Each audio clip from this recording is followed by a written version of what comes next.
Thank you for signing up and attending. This is going to be strategies for English language learners with a focus on S.L.I.F.E, those students with limited or interrupted formal education.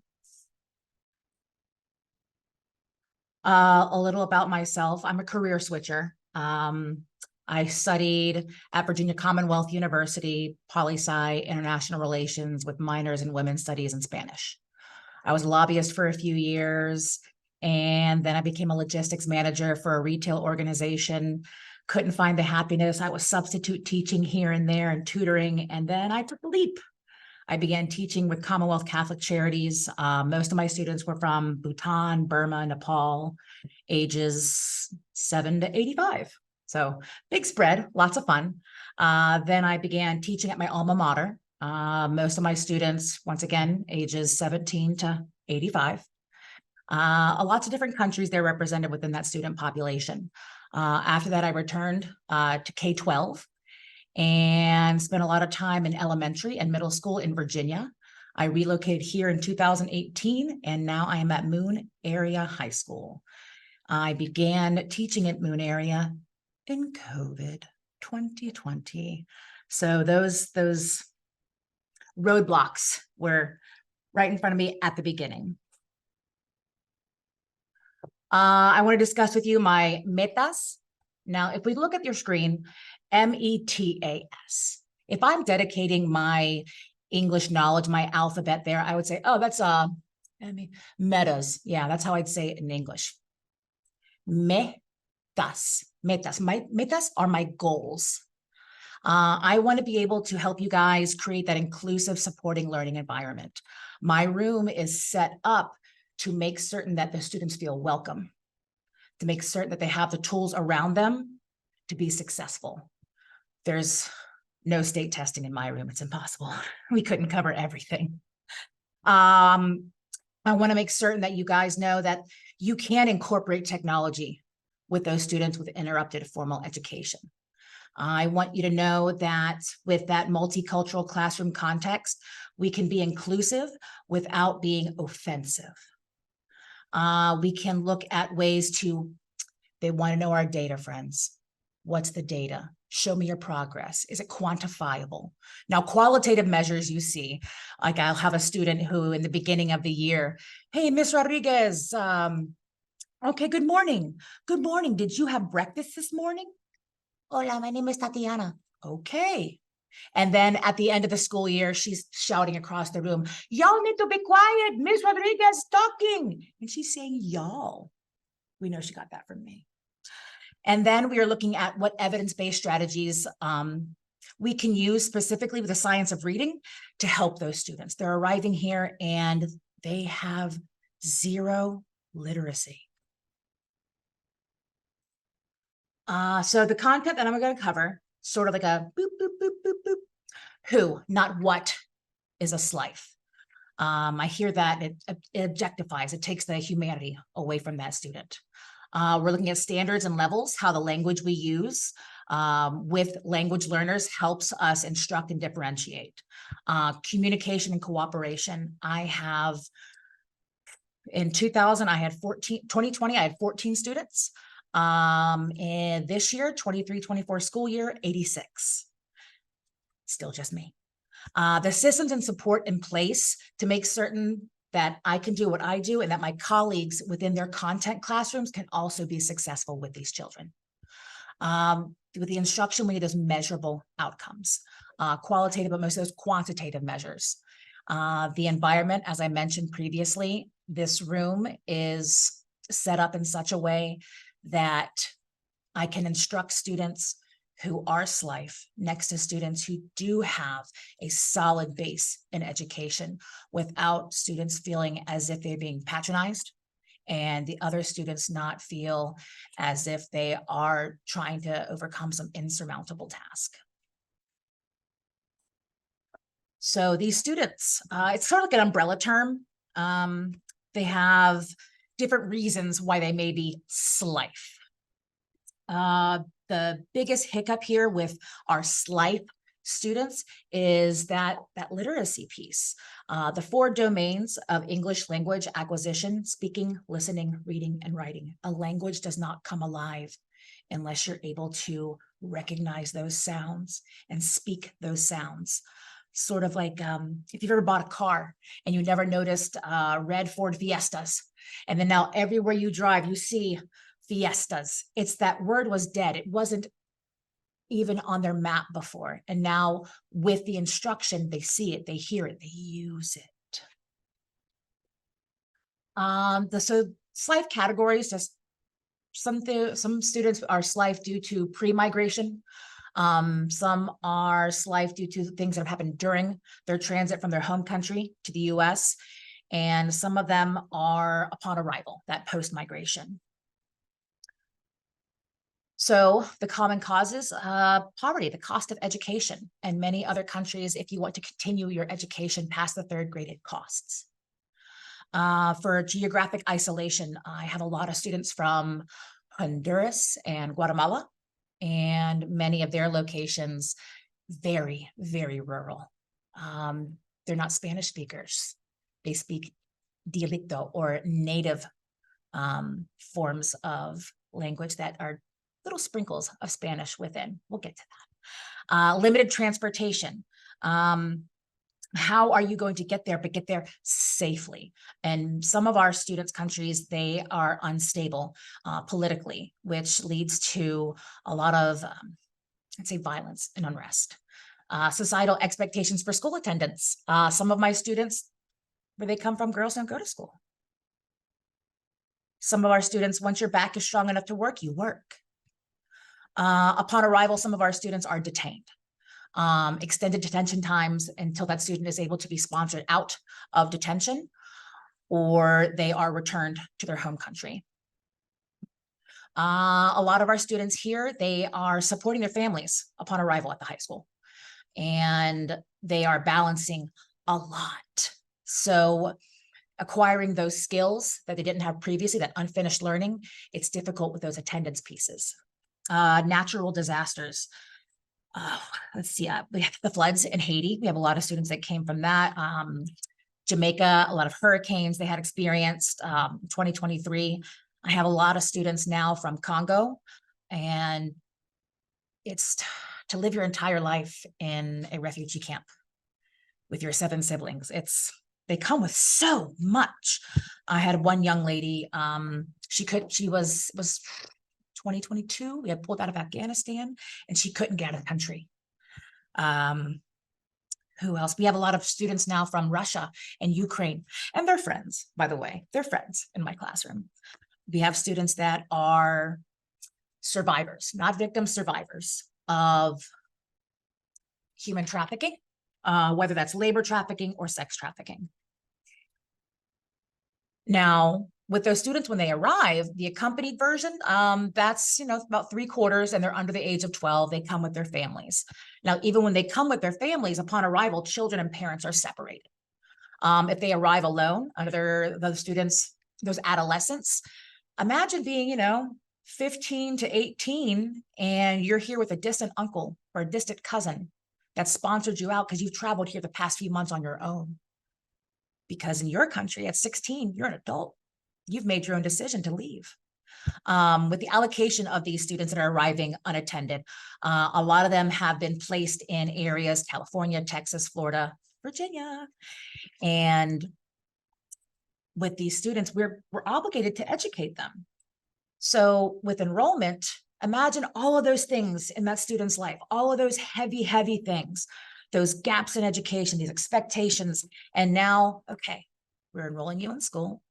We have 5-10 days to put you in a classroom and start teaching you.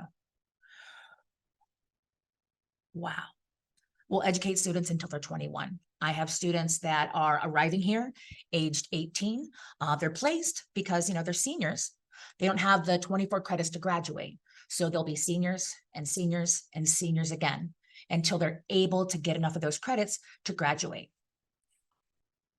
I'll have them back every year. I don't mind.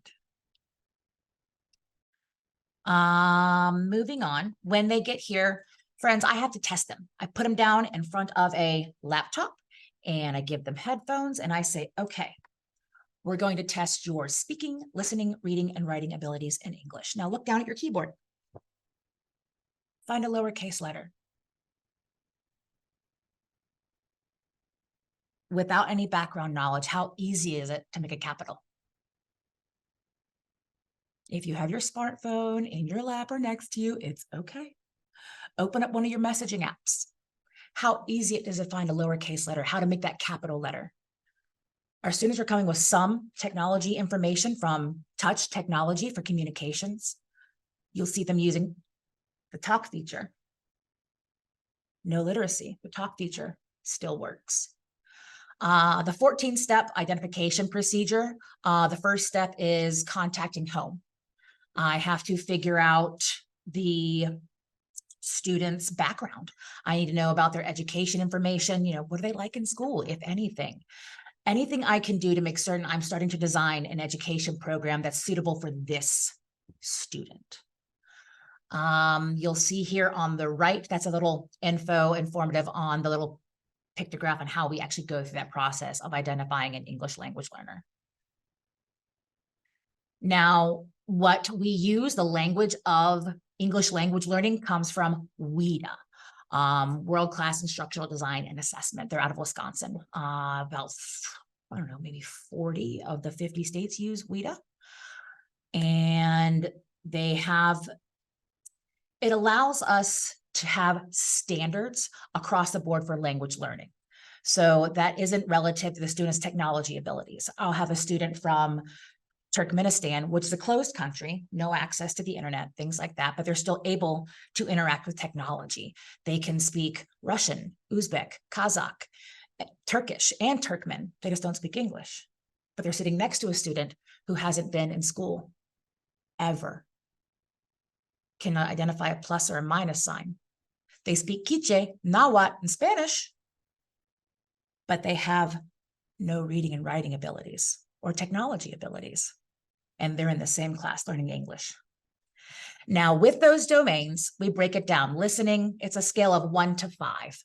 A student has to achieve an overall 4.5 plus teacher rubrics in their content areas to stop being an English language learner.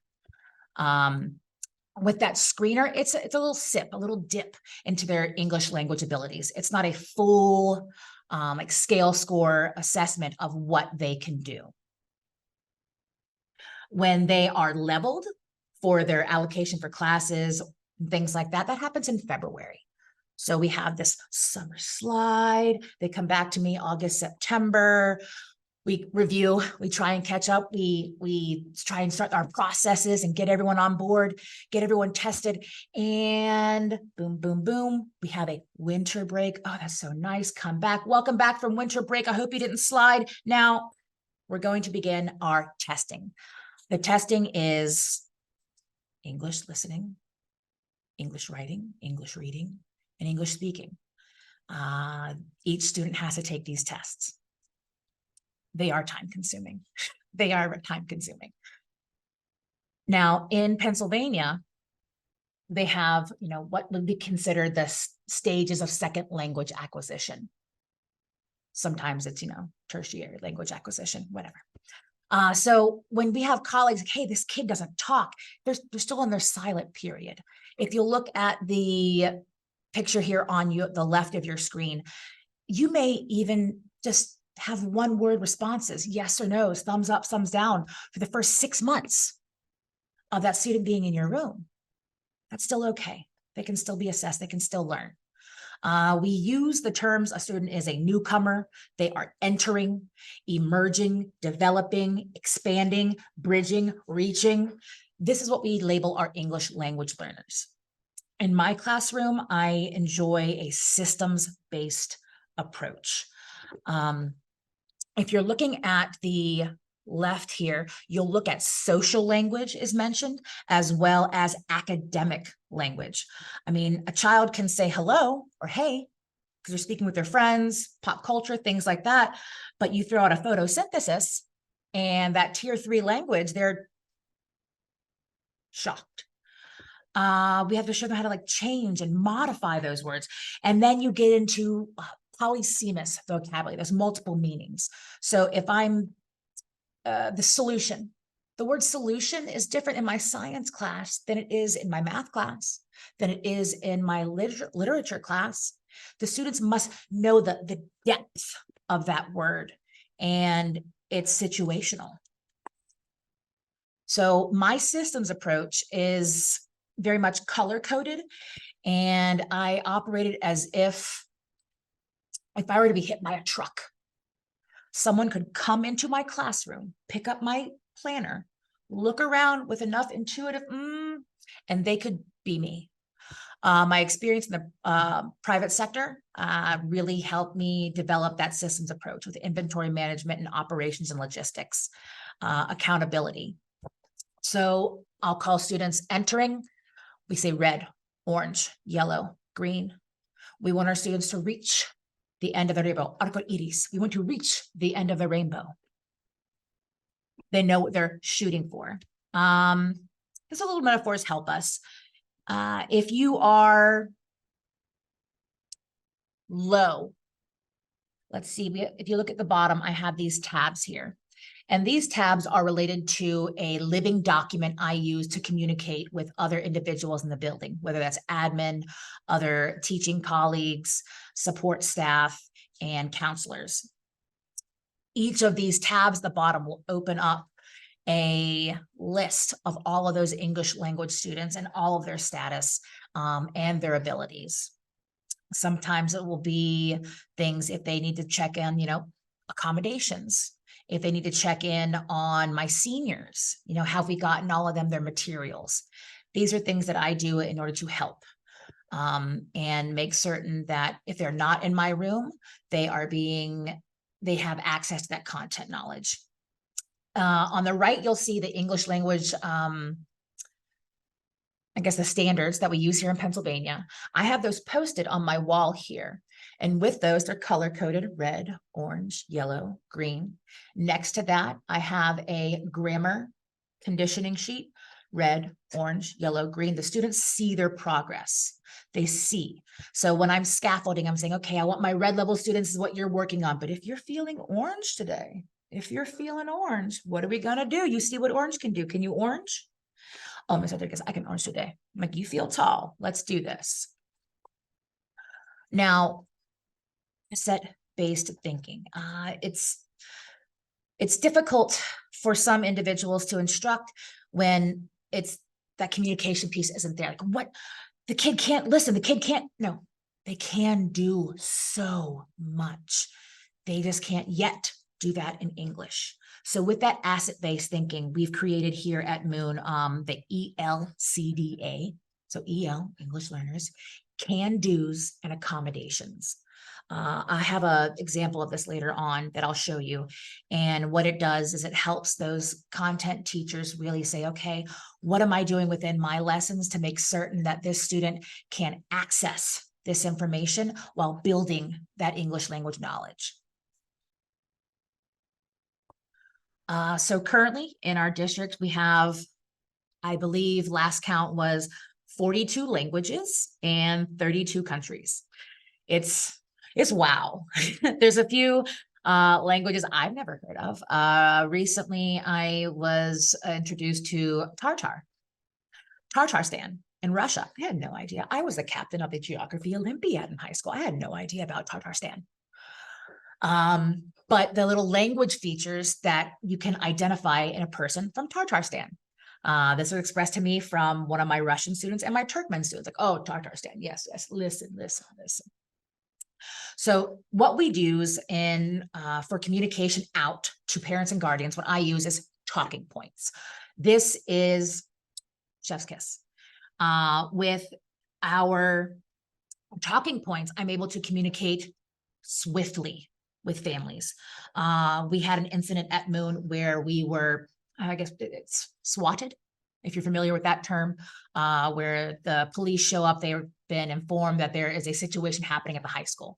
So we had gone into lockdown. There was police presence everywhere, and we're in a central part of town. So nothing was hidden. People are losing their minds. So the school sends out a message, say, hey, everything's okay. But that in that emergency sense, it was very quick and it was in English. Oh my goodness, these parents are losing their minds. They don't know what's going on. They're trying to get onto campus.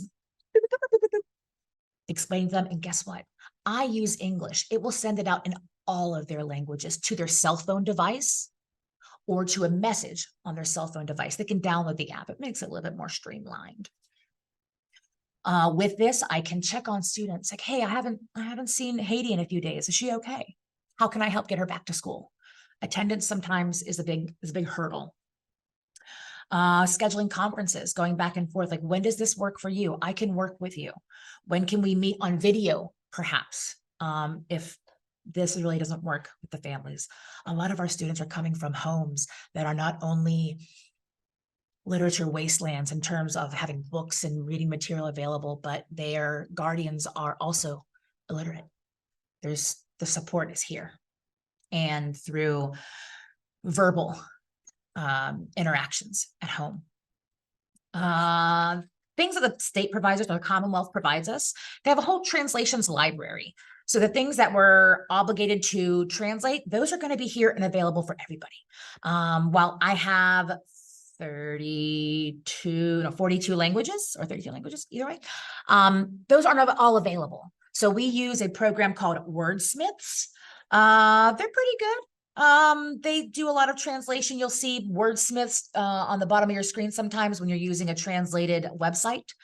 I call them. They have a translator on the line. They call the family, and it is a phone conversation back and forth. If I have a document that I need to have translated, I send it off to them. They send it back to me in all the language that I've requested, and we add that into our translations library here at the school that we can all pull from. Now, for systems and support within my lessons, that rhythm, that routine. So we have a daily do. The students know when they come in, check our daily do. They can also do this before school starts. I have our daily do ready at the end of school for the next day. I know that I feel more comfortable going into a situation knowing what's expected of me, or knowing what materials I should have, or sort of what's the rhythm today. So the students know, hey, if you're one of my red level students, we're going to be working with Rosetta the first 15 minutes of class to wake up our language. Because many of our students struggle with the use of technology and those command words, I will snip little pictures of what they're looking for. Once you do this, now you'll do this. Within Teams and that daily do, there's immersive reader.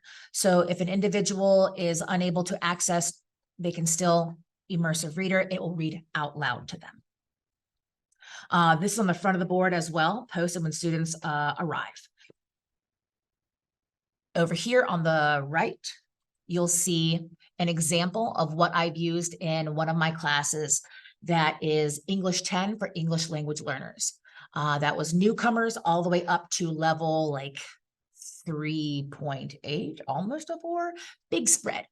But with that big spread, there were also S.L.I.F.E students and students who had never missed a day of school, very, very studious, but just didn't have English yet. So within that daily do, I embed words to scaffold up a little higher. If you look at the chart, it says chapter 4, word, and the meaning. Look below that. I'll be using the word term and definition. Using these when I'm describing in lessons, pointing them out, making students know, look at the similarity. A term is a word. How else can I use that word term? Oh, we're in the first term of school. Teachable moments we pick out as we go through that lesson. One of my first jobs, I was a professional clown. So a lot of things that I get through to my students are through pantomime. If they're unable to really find like a Google picture definition that will help them think of a word, let's say the word aloof.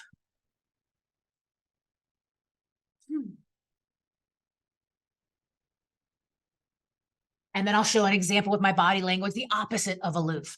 Oh, wow. Very invested, very interested, very open body language. And with that, the students create a little bit more of an understanding. If you're familiar with the Freire model of vocabulary instruction, ooh, what is it? What isn't it?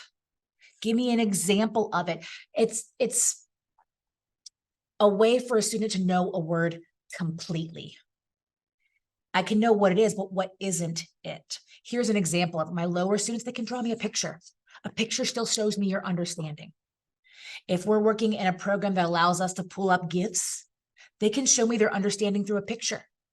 That's okay. We will work here on putting words to that. When we start talking about it and we have those words, we'll start writing about it. Looking further down on the right, you'll notice the words in red. A red level student, if they're copying, they're showing understanding. That's okay.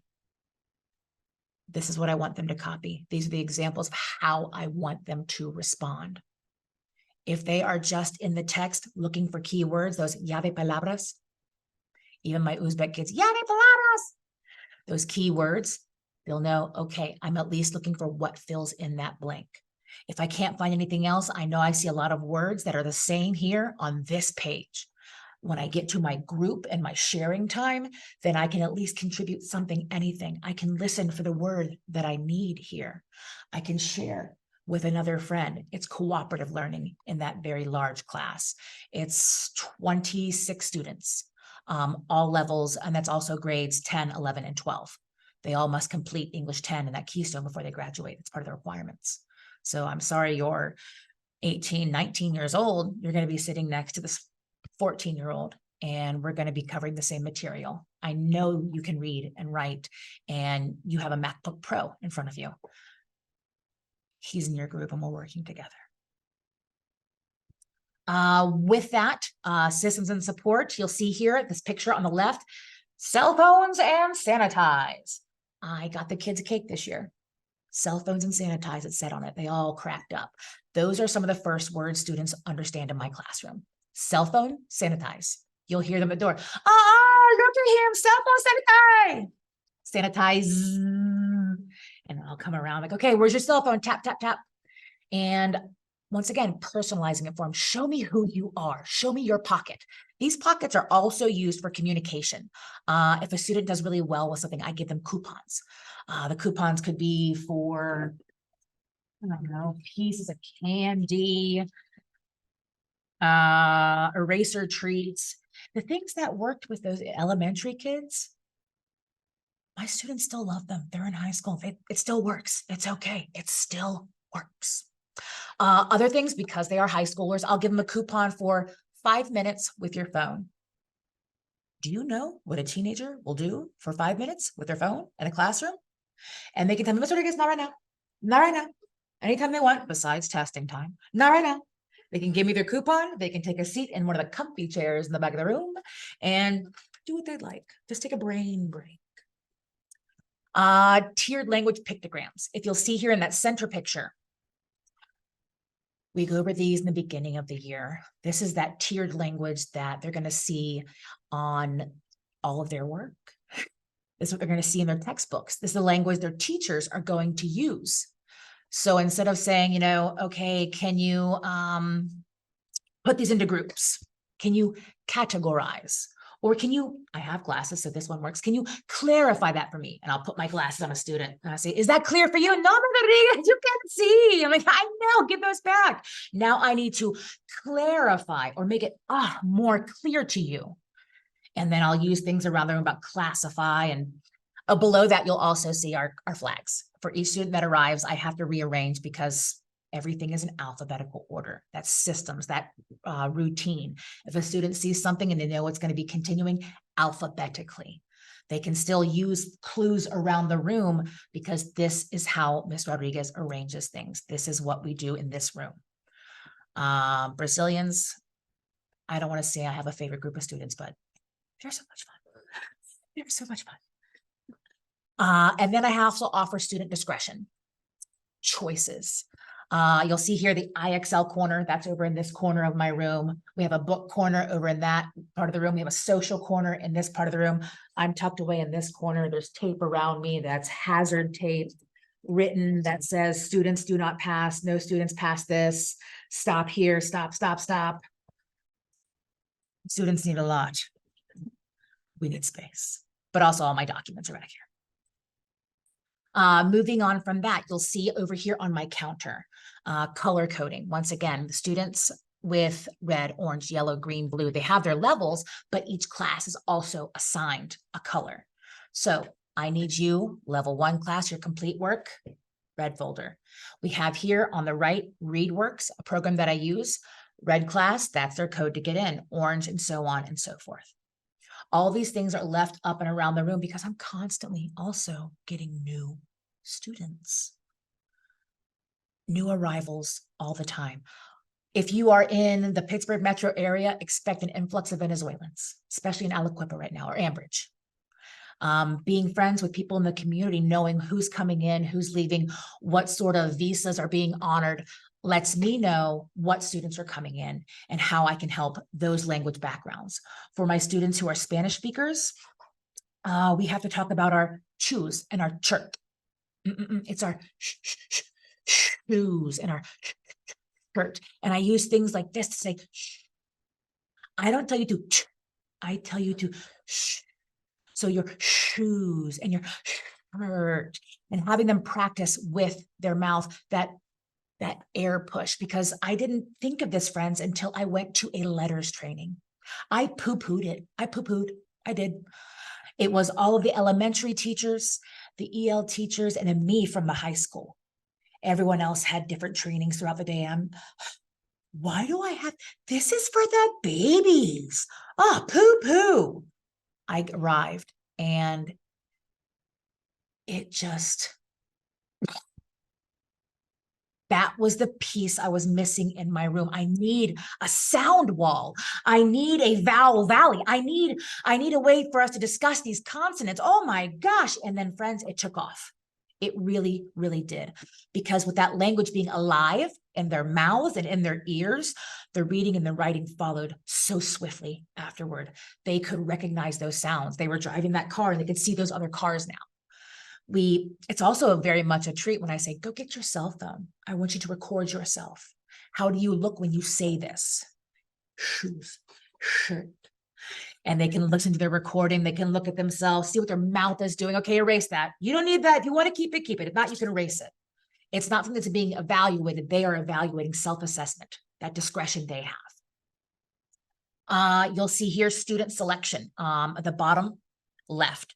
With that, I have, okay, this class, we are designing for red, orange, and yellow level students. Here's an example of what my red level students are going to be doing.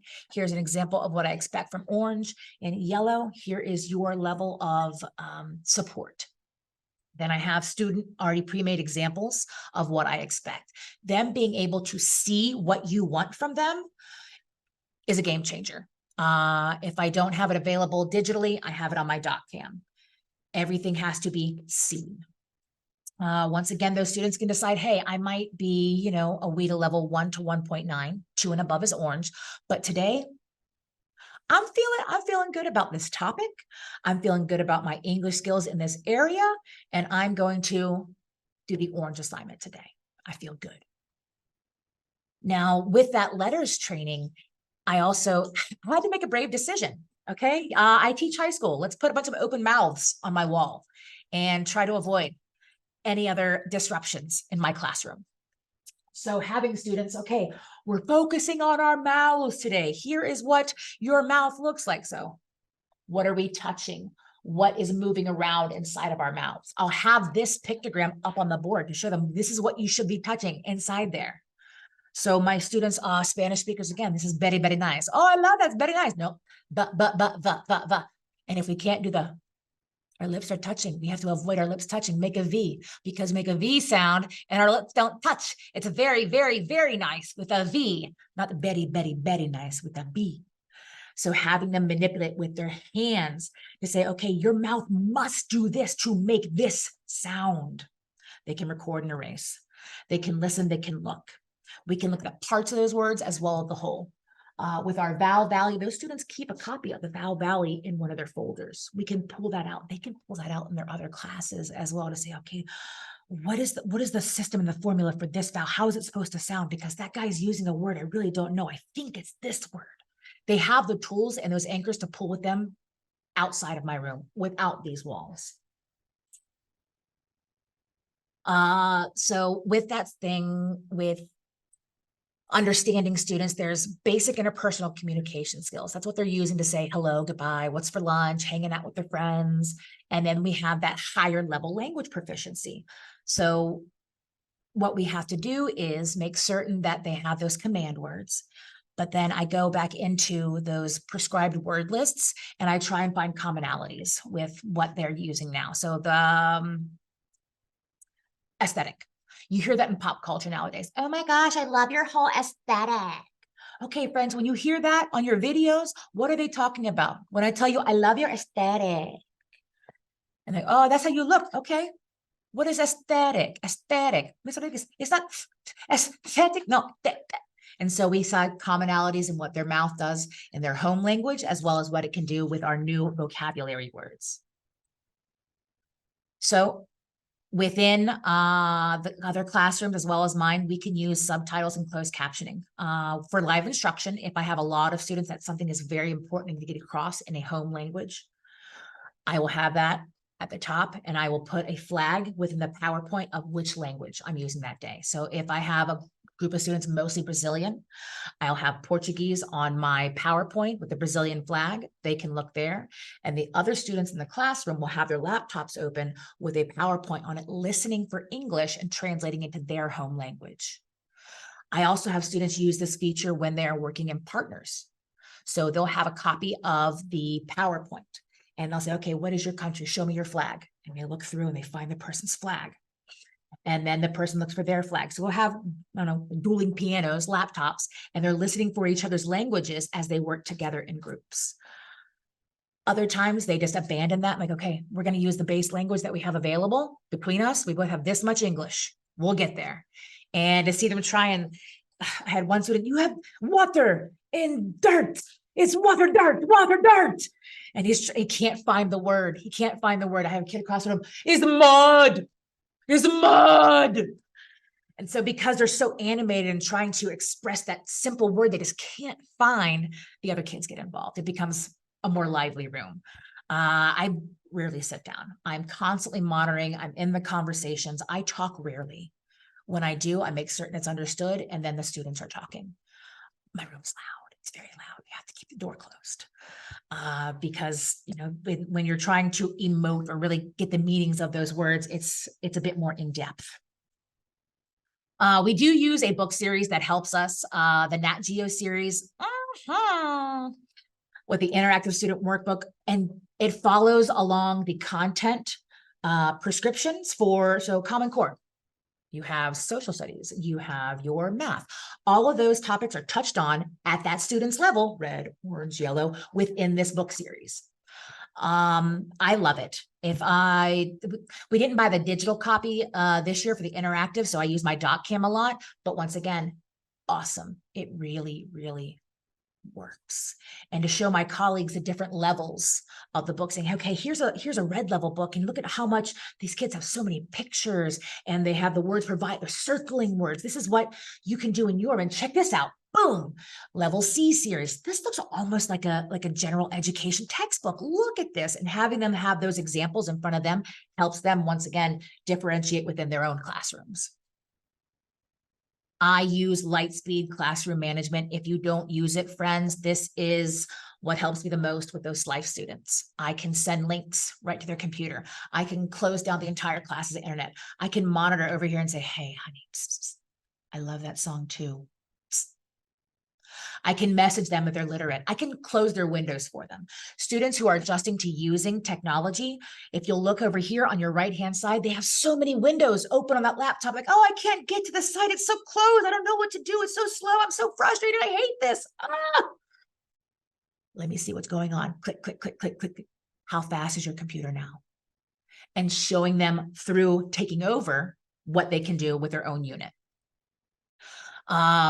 I can send that link directly to the class to make certain everyone's on the same page at the same time. No waiting for, oh, it's dot this or slash that. No, I've already sent it to your computer. It's taken over your screen. This is what we're doing now. This also helps me. I'll get messages on Teams from a student when they're in their other classroom if I'm on my planning and they're asking me, sorry, just help. I'm so lost right now. I don't know what's going on. And I'll look at their screen from my room during my planning and go, oh, honey, open your folder, look at that chart or look at that helper. Like, oh, thank you, Ms. Rodriguez. Or I'll send them a link. Hey, here's what you're supposed to be doing with that. Snap and read. Snap and read, friends, is not only fantastic for English language learners, I recommend this for anyone who wants to read. I'm also certified as a reading specialist. So those little pieces that we use, the color block overlay, the highlight, all of those are embedded within Snap and Read. It's an extension off of your Chrome. Highlights. The thing that I like the most, if you see here at the bottom, simplify words. I want the students to focus on the skill, not the vocabulary at some points. So if I present a question to a student, identify the protagonist in this author's tale. Nope. Simplify. Who is the main character? It will reword it, take that vocabulary down to base. So the students are still developing their English language. They can access that material on screen. They can also, if they are unable to read yet, they can listen. They can listen to a human voice in their home language, everything on their screen. A lot of colleagues will say, oh, I only have this in a PDF. I don't want to go back and transfer and try and do the translation on this. Can you help me out? Yeah. Snap and read. PDFs automatically loaded and translated. It's fantastic, friends. I recommend it for struggling readers, and especially our English language learners. Single sign-on. If you're unable to get with like Lightspeed or things like that, the single sign-on. With this, I also use the pictograms or the app representations in my daily do so the students know where they're going, what they need to do without me having to send things to their units. Quantifiable. If you are not familiar with IXL, friends, go talk to your admin. This is amazing. It not only helps, it's a way to support instruction. This is not how you instruct. This supports, and this gives you quantifiable evidence of a student's growth. If we look at the left here, we'll see a student aged 16, sophomore, and they've used Snap and Read. So they've taken a diagnostic assessment in their home language, and it's revealed that they have low language arts skills. That's, synonyms, antonyms, rhyming words, different features of literature. And then you have their reading level, but we also do math too. So let's look and see on the middle picture here, we have the language arts levels just at a glance. It's reading strategies, vocabulary, those writing strategies. And with that, I can sort of draw a line. There's a bit of an outlier, but I can design a lesson, red, orange, yellow for orange, and scaffold down and up for the red and yellow students. But if I'm looking at their math levels at a glance, some of my colleagues may have a lot of difficulty designing a lesson with students who have first grade and 10th grade math abilities, and they're all in Algebra 1 because they have to take that keystone. This allows the teacher to design a lesson that hits most children, but also they can send out helpers into the students' assigned tasks from the teacher. They know where the student's unfinished learning is from their personal diagnostic, and they say, okay, they're going to have a difficulty with this concept. I'm going to have them complete these skills before we get there to see if they're ready for it. I have that IXL corner over here. Students have the discretion to either work within their personal diagnostic or any other assigned skills from their teachers. It is not only quantifiable, but it has overlays, skill plans. So a skill plan for PSSAs, for all of the keystones, for access, for Rosetta Stone. So Rosetta Stone is concepts broken up, and guess what? Those match. So a student can be working within Rosetta and then work within those skills in IXL. All of these are measurable. Here's where you were, here's where you're going. I have the students do this. It's a meeting once a month. Here's our meeting. Show me your progress. What are your metas? So she was here. Her goal is here. Where are we going? She's going to get there. Each month we check in, 2 sides, reading and math. And we have a discussion of where are you going, where you want to be, how can I help you, what are you doing to help yourself? With IXL and those skill plans, you'll see over here, the scale, score, reading, and writing helps us place a student within the reading and writing for we to access, as well as the literature pieces within Keystone. It's very much a treat for the students when they realize, hey, I'm looking at the overlay of these skill plans. I'm already a master at that. I don't have to do that. Students enjoy when they see something they've already accomplished. It makes it much more manageable task. Because they are unable to use technology as we typically do, I start them with typing.com. It lets me know where they are, how much am I going to have to support their technology skills and those technology words before we get into a lot of our lessons. This is done at the beginning of the year. I'll send this out to my other colleagues saying, hey, whatever you're doing with your lessons, here's what you're working with in terms of like typing ability and interaction with the PC. If you have not used ReadWorks before, please do so. Do so now. It is amazing. It allows me very specific search criteria, and it's excellent for like the personal or the whole group instruction. This is my favorite besides S.L.I.F.E. We used S.L.I.F.E. in the past, which formerly was ESL Library, gold.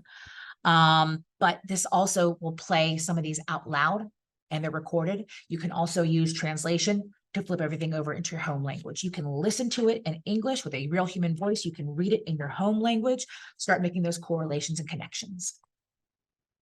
S.L.I.F.E. Mixed groups of learners. If you'll see here on the right, low, intermediate, and advanced. It's the same story, different levels of difficult English language. They interact with the language differently at each of those levels. These will be assigned to students. They all have the same picture, the same title. They all have the same background to come back to conversation with. However, they're being challenged at their level of development. No one wants to feel othered within the group.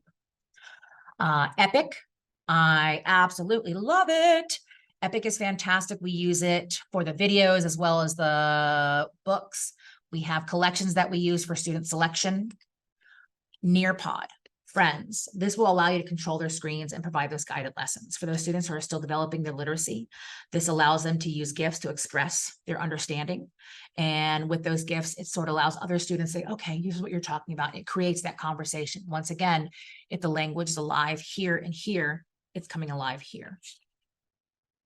This is my one-stop shop, my ELD data that I offer to all of my teachers. They'll say, okay, this student is a newcomer, beginner, intermediate, advanced, the color system that I use. It gives a little bit of background where that student's come from, and the contact notes, some pieces here like, hey, if you're talking to mom, she speaks this kind of Spanish, dad speaks English, different things that they wouldn't know just by looking through like our Skyward sort of a profile for a student. This is that ELCDA I told you about. The front page, bottom left over here, it's a common language we can use with all of our colleagues. It also allows them to see, okay, this is what the student can do at which level, and these are the accommodations that I can use within my classroom to help that student. It's available digitally as well. The students carry a copy with them in their CDA folder, which also has a lot of their anchors and charts. The environment, friends. This is a view from my desk here, circling the room. No one wall is more important than any other wall in here. So you'll see my flags and our commands at the top. We have a map over there in the corner. Every student gets to put their name on it. Our onomatopoeia wall, our IXL corner. If we're looking over here, we have our next. Boop. This is our social corner. The students can come in and say, okay, here's what's happening. Here's what's going on in student life. Here's what we're having for lunch today. Here's our calendar. And to have students say, I only saw this on television before, and high school's like it was on TV for me. This place is amazing. Friday Night Lights, they get to live it. And that's, I mean, that talk about the American dream. They do it. They get to have it. And they recognize that and they acknowledge that. My stool of doom. There's our book corner over here. If you'll notice, the students' desks are facing each other. They all face each other. They're all primed for conversation. I move the students around in the classroom. So a student might be in my class twice throughout the day. So we'll have our black class and our red class. They'll have to look for their names that are attached to their desks. They get moved depending on what the activity is and on what I want them to do that day, what we're doing with the language. I don't want anyone to have a same language partner, but I want them to be nearby. Boop. This is from our book corner over here.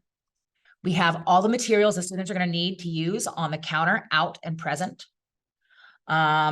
If I have it, it's yours. You can take it. You'll notice on the walls, we have our heart words above the sound wall, and we have anchors all around the room. The words of sequence, the words of cause and effect, description, problem and solution. So if we're looking to buscar palabras, we're looking for words, search words, llave palabras, those key words. I'll interact some of my Spanish into the lessons. So students, they're learning English and Spanish in this classroom. This is from our IXL corner. Students are beyond the tape on this side, you'll see. So this is more of a private area. I will come back here when students are working and I'll have my handy dandy board and I'll work with them one-on-one and individually. No one feels othered. Everyone gets personal time with me. I work my way around the room. That's my owl lamp. I convinced them had a camera in it. It worked. They're all freaked out by my owl. I was out on medical leave and the kids were asking, my sub told me they would talk to the owl and say, Ms. Rodriguez, like it was a Ring camera. Now, all of that gets put together in a lesson. I have a lesson for you guys, which was attached. And in it, you'll see, boop, move you guys over here. All right. It looks like I'm trying to hit a lot. But this is 1 week and you can do all of this. It builds. So day 1 is just going to be a little handout. We're going to do a little compare and contrast action. It's going to look like this. So beep. What's the purpose of it? We're looking at pictures. We're looking to see, okay, I'm using tier 2 language, but I'm speaking in tier 1 language with a lot of visuals, equal, not equal. Then I start with comparison. We're using unity, coherence. So they're hearing these words. They're seeing these words. As we progress through the lesson, I'll leave like slide 5 up while we're having a discussion about some of our likes and dislikes. We'll use our picture cards. What is similar and what is different? I have these just for all random things, just so they can have something to look at. There's colors, all the things that we can discuss, what is similar and what is different. So day 1 is, here's the words we're looking for, the words of compare and contrast. And here's how you can organize that. I want them to focus on the block or point, how they can organize their information, how they're going to be able to format that. So we'll have a discussion, something about, pizza. Everyone loves pizza. So that'll be the quick little mini lesson on the board. Moving down, then I divide the students into like jigsaw groups. Okay, you have your highlighters and they're mixed groups, mixed levels, red, orange, yellow. So some students are just looking for those keywords that they saw on slide 5. That's your job. Some students are looking to identify what is being compared. What are those points? We'll have someone within that group with a Venn diagram to pull that information out, or they have a format for Cornell notes. They can take Cornell notes, whichever one they want to do, whichever format they feel most comfortable with. So day 1, it's all laid out. Day 2, we go to the 2 Harriets, heroines of abolition. If you are not familiar with ReadWorks, friends, it's the best. So it has embedded vocabulary lessons within it, an activity. So I asked the students, okay, on a level of 1, 2, 3, 4, and they do it with their hands. How well do you know this word? Abolish, estimate, and if they want to do it independently, boom, it'll read it out loud to them. So they choose how well they know the word. And then down here, this is the most fun. I like this one the best. So we're doing synonyms. So I want to say, okay, I think cancel means estimate. Oh, no, it doesn't. Oh, come back here. No. Oh, no, wait. Oh, abolish and cancel. And we'll talk about just real quick. Oh, have you known a celebrity who's been canceled? and we'll make connections to where they would have heard it in their personal lives and pop culture, things like that. I'm going to progress through and show you what it would look like once we get into it. Bop, bop, bop, pow. And then we'll do bop, bop, bop, and I have to assign it. Whiteboard projector view. I can put this up on the board. I can use the split screen. Now with the split screen, I have the passage on my left. Once again, picture support. We can talk about what's similar, what's different. Within this, we can also use our snap and read. I can turn my snap and read feature on. I can turn on my options and say, okay, I'm going to translate that into Spanish. Super cool. Close that out. My tabs over here, snap and read on. Boop. I can translate the page. I can put it back into my home language. And then I can go over here and say, hey, read that for me. And it will read it in my home language so I can hear it.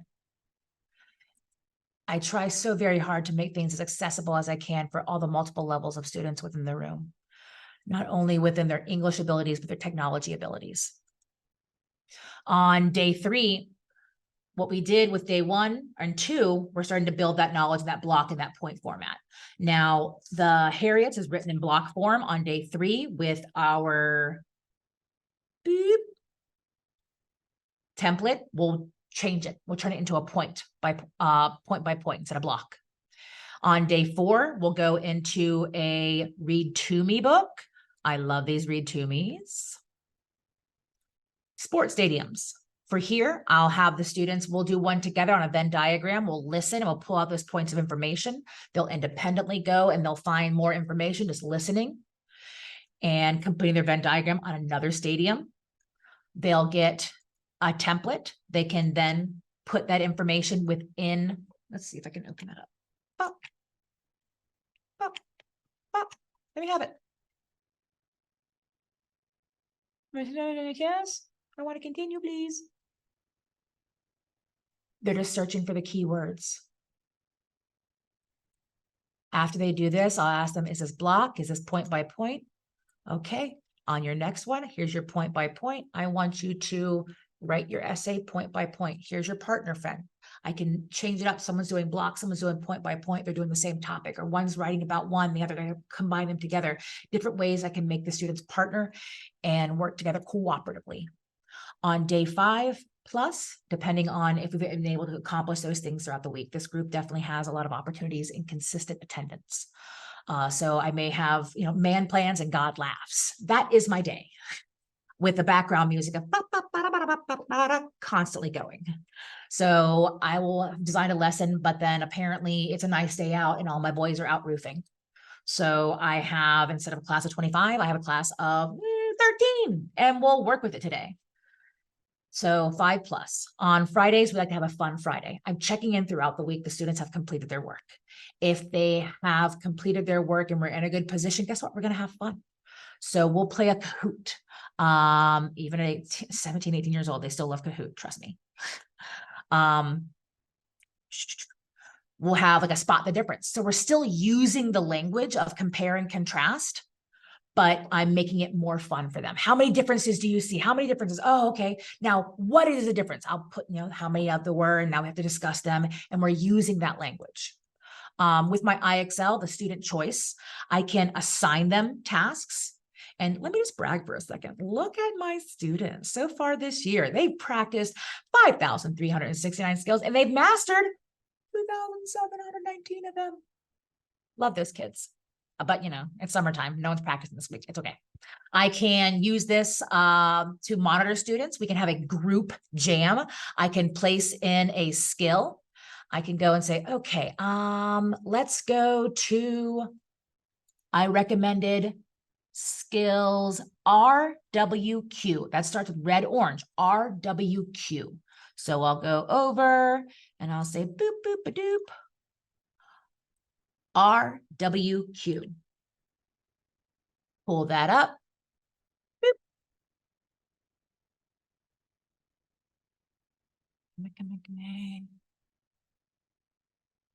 Man plans, God laughs. It's loading.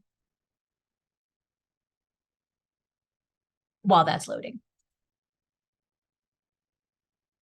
Here's our Get Epic. Within the Get Epic, I use the videos as well. How to write a research paper. Persuasive writing. Ways the students can personalize this, take it into their, what we call the schema, add this to your schema, all the things you know, all the things you've experienced, and then we'll have a discussion afterward. What are the new words you've heard? I'll also scaffold up and down. So if I have students who are still very low literacy, we'll be on this side of the tape working together, and I'll use a lower level book, Sharks and Dolphins. I already have a pre-made shark and dolphin comparison that's in block. That group is going to be working on point by point. I want them to focus on the format and the language of, so that that effective filter just goes down. They're able to engage with it. They don't feel as if everyone's watching them and judging them. For an independent extension, if I have students in that room who are more advanced and like, Ms. Rodriguez, I am so bored right now. I'm sorry, honey. I'm sorry you're so bored. Let's go back in. So I'll go into Harriet Beecher Stowe. We'll see this one here, and that's assigned to the higher level students. They'll watch, they'll listen to this, they'll go through that vocabulary activity. I can judge their quiz at the very end, see how well they comprehended the information they took in. And then the second part of this is they're watching a video on Get Epic about Harriet Tubman and taking Cornell notes as they listen, transferring the information they've gotten into a Venn diagram. Each of the things throughout this 5-day plus lesson is scaffolded higher and lower, so you can use it for all levels, levels 1 to 4.5. I'll have higher order questions embedded within, and that's when I'm, asking the students to really dig a lot deeper. I'll have them in Big Kid here, but I ask them in Student Speak to engage that conversation. Link students' past experience. Yes, ma'am. I'm sorry to interrupt. We are going to be moving into our question and answer session. Oh, I thought I had 2 more minutes. I apologize. I have my timer in front of me. Okay, if you just want to wrap up in the next couple minutes, and then yes, we'll be going to the Q&A. So for our Pink, I am. Oh, I'm sorry to interrupt. No, you're fine. I apologize. I went over. No, not at all. So with that, friends, you'll see the anchors that are in place to help those students, red, orange, and yellow, to make certain they can comprehend what's going on. We have the verbal scaffolding, procedural scaffolding, what we can do to make certain those students are able to access that information. And then here's just an example of that daily do they may have seen on November 8th. We'll continue our study of simple, past, regular, and irregular. And we're focusing here on these days on the ED. I walk it. No one has ever walked it. We walked. No one has ever tuck it. We talked. Called.